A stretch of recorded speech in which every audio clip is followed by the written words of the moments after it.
বাংলাদেশের এক ডাক্তার কানাডায় গিয়ে এমন কাজ করলেন, স্টোরের মালিকই অবাক।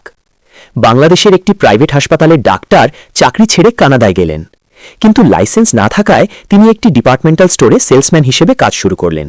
চ্যানেলটিতে লাইক দিন এবং সাবস্ক্রাইব করুন। প্রথম দিন শেষে মালিক জিজ্ঞেস করলেন, আজ কয়জনকে পণ্য বিক্রি করেছ? তিনি বললেন, মাত্র একজন। মালিক অবাক, এখানে সবাই 20-30 জনকে বিক্রি করে। তুমি কত ডলারের জিনিস বিক্রি করেছ? $743।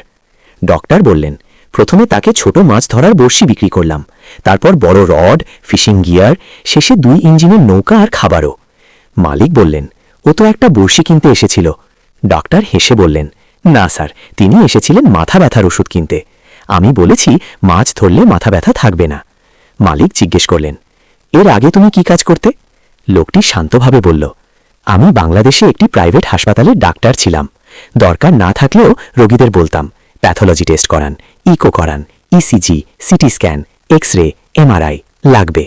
মালিক বললেন, কাল থেকে তুমি আমার চেয়ারে বসবে, আমি বাংলাদেশে ট্রেনিং নিতে যাচ্ছি।